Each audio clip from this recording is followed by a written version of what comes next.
dito naman tayo sa lesson number 21 na tayo. So, ito naman ay yung compound noun. Pag sinabi naman natin compound noun from the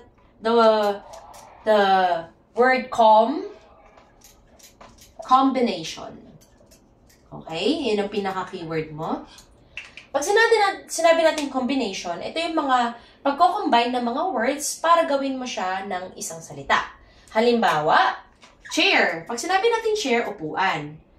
Man, chairman, chair, tao naman, ito ang upuan. Pag pinag-combine natin, makakagawa tayo ng panibagong word o panibagong idea. Chairman. From chair at man, magkakaroon tayo ng chairman. Okay? Halimbawa pa,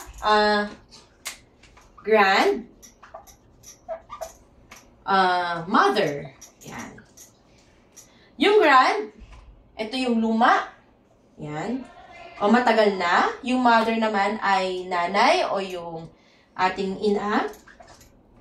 Pero pag pinagsama mo yan silang dalawa, makakabuo tayo ng panibagong idea. Magiging grandmother siya.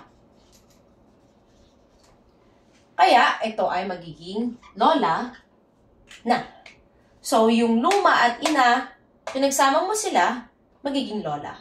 So, kinocombine natin yung mga salita upang gumawa tayo ng sarili nating ng panibagong idea.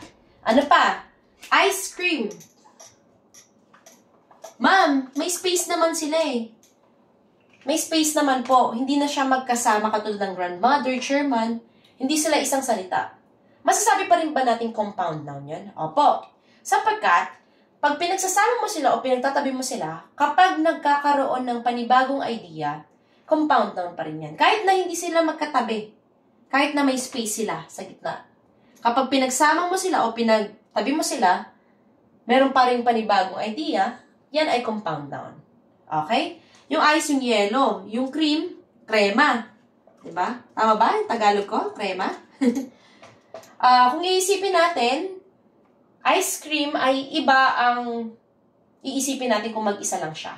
Kung mag-isa lang din to, iba ang meaning niya. Pero pag pinagsama natin siya, ice cream, kahit na may space pa yan dito, yan ay sorbetes.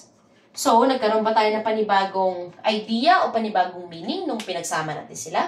Opo. Kaya, yan ay tinatawag natin na compound noun. Ma'am, paano kapag naman po, hyphen po ang ginamit natin? Halimbawa, mother-in-law. Ayan. Paano pa pa ganyan? Compound noun pa rin po ba yan? Opo. Sapagkat, meron tayong mother dito, meron tayong law dito, meron tayong in dito. Pag pinagsama-sama natin, nakakagawa tayo ng panibagong idea. Hindi na siya yung law as in batas. Yan ang meaning yan, di ba? Mother, ina. Inang batas? Ganun ba? Hindi. Nakakabuo tayo ng panibagong idea. Kaya yung mother-in-law, siya ay isa na rin kasama sa compound noun sapagkat may iba silang meaning pero pag pinagsama mo, magkakaroon siya ng panibagong meaning o idea.